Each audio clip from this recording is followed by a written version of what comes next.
오늘 우리에게 주신 하나님 말씀은 예레미야 46장 26절에서 28절입니다. 예레미야 46장 26절에서 28절까지 말씀, 구약성경 1126페이지에 있습니다. 찾으신 줄로 알고 26절부터 함께 읽겠습니다. 시작. 내가 그들의 생명을 누리는 자의 손, 곧 바벨론의 느부갓네살 왕의 손과 그 종들의 손에 넘기리라. 그럴지라도 그 후에는 그 땅이 이전같이 사람 살 곳이 되리라. 여호와의 말씀이니라. 내 종 야곱아, 두려워하지 말라. 이스라엘아, 놀라지 말라. 보라, 내가 너를 먼 곳에서 구원하며 네 자손을 포로된 땅에서 구원하리니 야곱이 돌아와서 평안하며 걱정 없이 살게 될 것이라. 그를 두렵게 할 자 없으리라. 여호와의 말씀이니라. 내 종 야곱아, 내가 너와 함께 있나니 두려워하지 말라. 내가 너를 흩었던 그 나라들은 다 멸할지라도 너는 사라지지 아니하리라. 내가 너를 법도대로 징계할 것이요 결코 무죄한 자로 여기지 아니하리라 하시니라. 아멘. 오늘 새벽 예배하신 하나님의 은혜가 우리 성도님들께 함께 하시기를 예수님의 이름으로 축복합니다. 아멘. 실제 바벨론 왕 느부갓네살이 애굽과의 전쟁에서 이깁니다.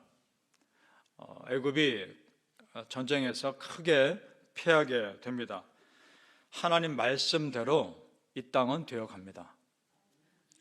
이 땅의 통치자가 대통령인 것 같고 왕들인 것 같으나 그들을 통치하시는 분은 하나님이십니다.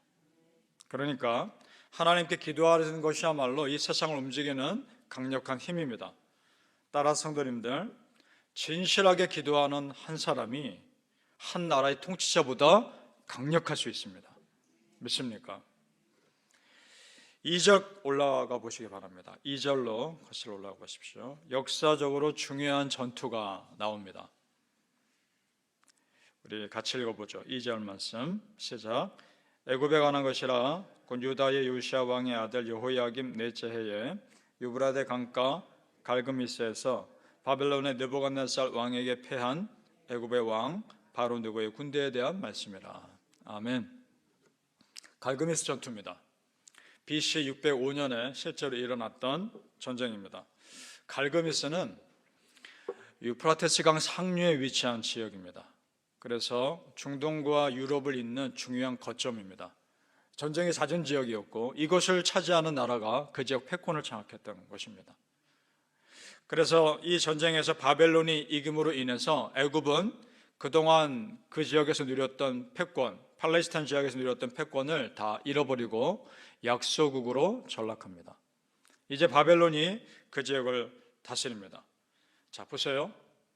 유다 백성들이 그렇게 믿고 피했던 애굽이란 나라가 피난처가 되주질 못합니다. 성도님들, 우리의 피난처는 사람이나 나라가 아닙니다. 하나님이십니다. 하나님께 피하시길 바랍니다. 세상의 역사학자들은 이것을 보고서 바벨론이 강했기 때문에 애굽을 바벨론이 이겼다라고 평가할지 모르겠지만 성경은 그렇게 보지 않습니다. 성경은 영적인 눈으로 봅니다. 지금 애굽의 영적 교만이 극에 달했기 때문에 하나님이 심판하신 겁니다. 자, 8절을 보시기 바랍니다. 8절 말씀 제가 읽습니다. 애굽은 나일강이 불어남 같고 강물이 출렁임 같도다. 그가 이르되 내가 일어나 땅을 덮어 성읍들과 그 주민을 멸할 것이라. 아멘. 나일강이 불어남 같고 강물이 출렁임 같다. 이 말은 애굽의 영적 교만이 가득 차 있는 상태를 상징하는 겁니다. 영적 교만이 가득 찼다는 것은 우상 숭배가 그 땅에 더할 나위 없이 만연해 있다는 것을 뜻합니다. 하나님이 더 이상 볼 수가 없는 겁니다. 그래서 이 갈그미스 전투에서의 애굽의 패함은 애굽의 우상 숭배를 더 이상 볼 수 없는 하나님의 심판인 겁니다. 여기서 질문할 수 있습니다. 아니 그러면 그 애굽을 패하게 한 바벨론도 우상 숭배 나라 아닙니까? 맞습니다. 바벨론도 결국은 페르시아에 망합니다. 그 페르시아 역시 알렉산더 제국에 의해 망합니다. 역사는 계속해서 하나님의 심판의 대상이 되어 왔습니다. 세상은 힘의 논리와 경제의 논리로 바라보지만 우리는 그렇지 않습니다. 영적인 눈으로 바라보는 겁니다. 하나님 앞에 교만하면 패하는 겁니다.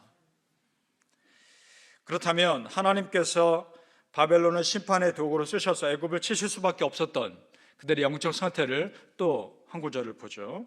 20절입니다.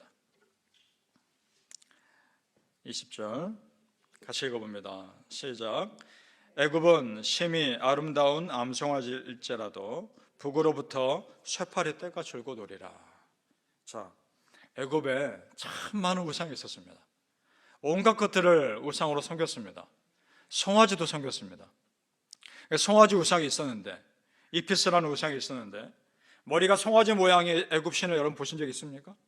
그런 애굽 신입니다.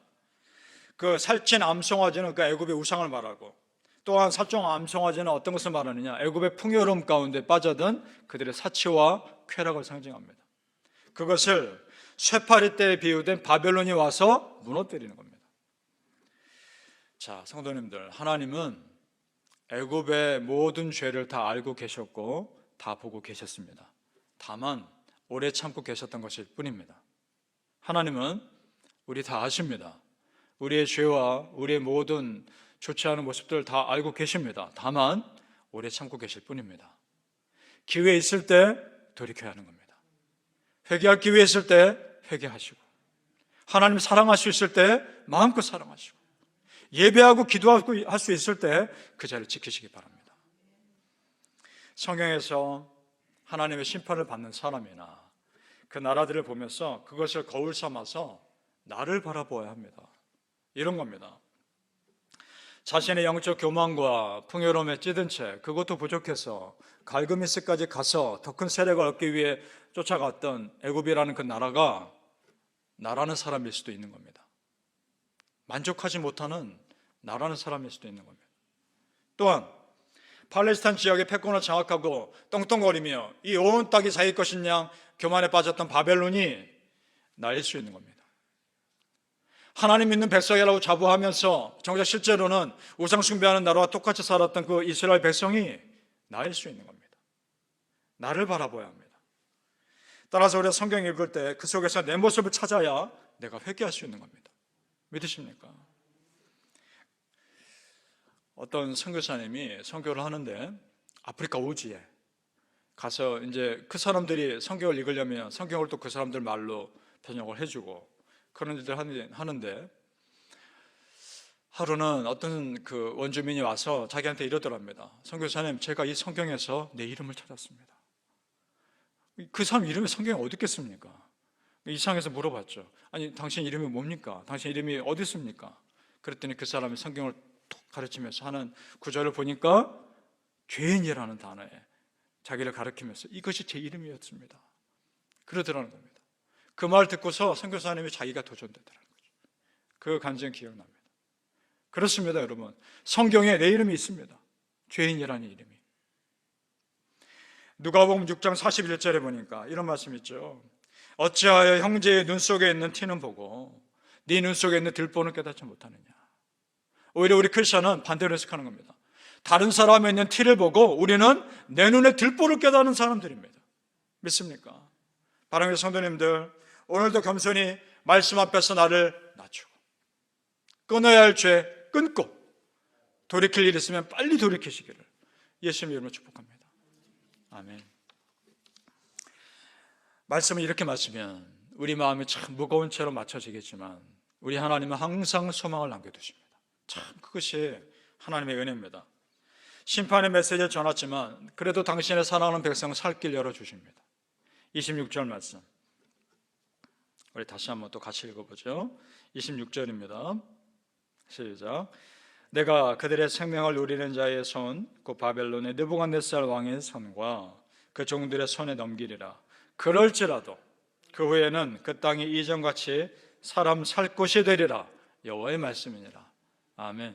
얼마나 감사합니까? 그럴지라도 이 말이 소망이 됩니다. 아무리 힘든 상황이라도 결국은 다시 회복시켜 주신다는 겁니다. 성경에 이런 비슷한 표현 또 있지 않습니까? 어떤 표현이 있을까요? 그리 아니하실지라도. 어떤 상황을 능가하는 하나님의 은혜가 있다는 겁니다. 그리 아니하실지라도의 은혜가 있다는 겁니다. 그런데 하나님께서 오늘 또한 중요한 말씀을 하나 더 하십니다. 그것은 무엇인가? 회복하는 은혜 분명히 있지만 죄에 대해서는 내가 엄격하겠다 말씀하십니다. 28절입니다. 또 같이 읽어보죠. 28절입니다. 시작. 여호와의 말씀이니라. 내 종 야곱아, 내가 너와 함께 있나니 두려워하지 말라.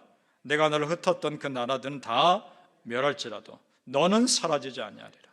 내가 너를 법도대로 징계할 것이요 결코 무죄한 자로 여기지 아니하리라 하시니라. 아멘. 이 말씀 하나님께서 용서해 주시지만 회초리는 들고 계시겠다는 겁니다. 언제든지 회초리 때릴 준비를 하고 있겠다 이 말씀입니다. 자, 그런데 성도님들, 이것이 더 은혜입니다. 하나님의 회초리를 의식하며 사는 것이 은혜입니다. 영적 긴장을 놓지 않을 수 있기 때문에 그렇습니다. 중요한 것은 너는 사라지지 아니하리라 이 말입니다. 멸망하지 않게 하시겠다는 겁니다. 아버지 하나님이 당신의 아들을 회초리를 때리시지만 그 아버지 하나님과 아들인 딸인 나의 관계는 무너지지 않는 겁니다. 믿습니까? 성도님들, 또 한편으로 회초리 맞을 행동을 안 하면 되는 거 아닙니까? 아버지 하나님의 사랑받을 삶을 살면 되는 거 아닙니까? 오늘 말씀에서 깨닫는 것이 있습니다. 아버지 하나님과 자녀인 우리 관계는 절대 변하지 않겠구나. 자녀가 속썩이고 잘못된 길로 가면 부모가 회초리 드는 건 당연하죠. 그러나 그렇다고 해서 부모가 아니며 자녀가 아닙니까? 다 사랑하는 자녀이고 사랑하는 부모 아닙니까? 마찬가지입니다. 우리의 아버지 하나님에게 우리는 영원히 사랑받는 자녀입니다. 우리에게 하나님은 내 사랑하는 아버지 하나님이십니다. 믿습니까? 하나님의 손에 든 회초리만 보고 하나님 멀리하지 마시고, 하나님 그 회초리와 비교할 수 없는 하나님의 넓은 품을 기억하시고 그 품으로 피하시길 바랍니다. 요엘서 2장 13절에 보니까 너희는 옷을 찢지 말고 마음을 찢고 너희 하나님 여호와께로 돌아올지어다. 바라고 성도님들, 오늘도 마음을 찢고 하나님께 피할 때 기꺼이 품어주시는 우리 하나님의 은혜가 우리 성도님들께 임하시기를 예수님의 이름으로 축복합니다. 아멘. 기도하겠습니다. 아버지 하나님, 하나님께 피합니다. 우리를 기꺼이 품어주시옵소서. 다른 나라들은 다 멸할지라도 너는 사라지지 않아야 할지라. 아버지 하나님의 아버지 하나님 되심이 결코 이 땅에 누구도 막을 수 없다는 것을 깨닫습니다. 나는 하나님의 사랑하는 아들이요, 사랑하는 딸이요, 하나님은 나의 사랑하는 아버지 하나님이십니다. 그것을 누구도 막을 수 없습니다. 하나님, 그 은혜가 참으로 감사합니다. 하나님의 회초리가 있지만 하나님을 더 사랑하는 관계로 나아가게 도와주시고, 회초리가 무서워 하나님을 피하는 자가 아니라 하나님의 더 큰 사랑의 품으로 기꺼이 피할 수 있는 은혜의 사람들 다 되게 하여 주시옵소서. 내가 죄인입니다. 성경에 있는 내 이름이 죄인입니다. 오늘도 겸손히 회개하며 하나님께 나아갈 때 용서해 주시는 아버지 하나님의 은혜가 우리를 충만히 덮게 하여 주시옵소서. 감사하며 예수님의 이름으로 기도합나이다. 아멘.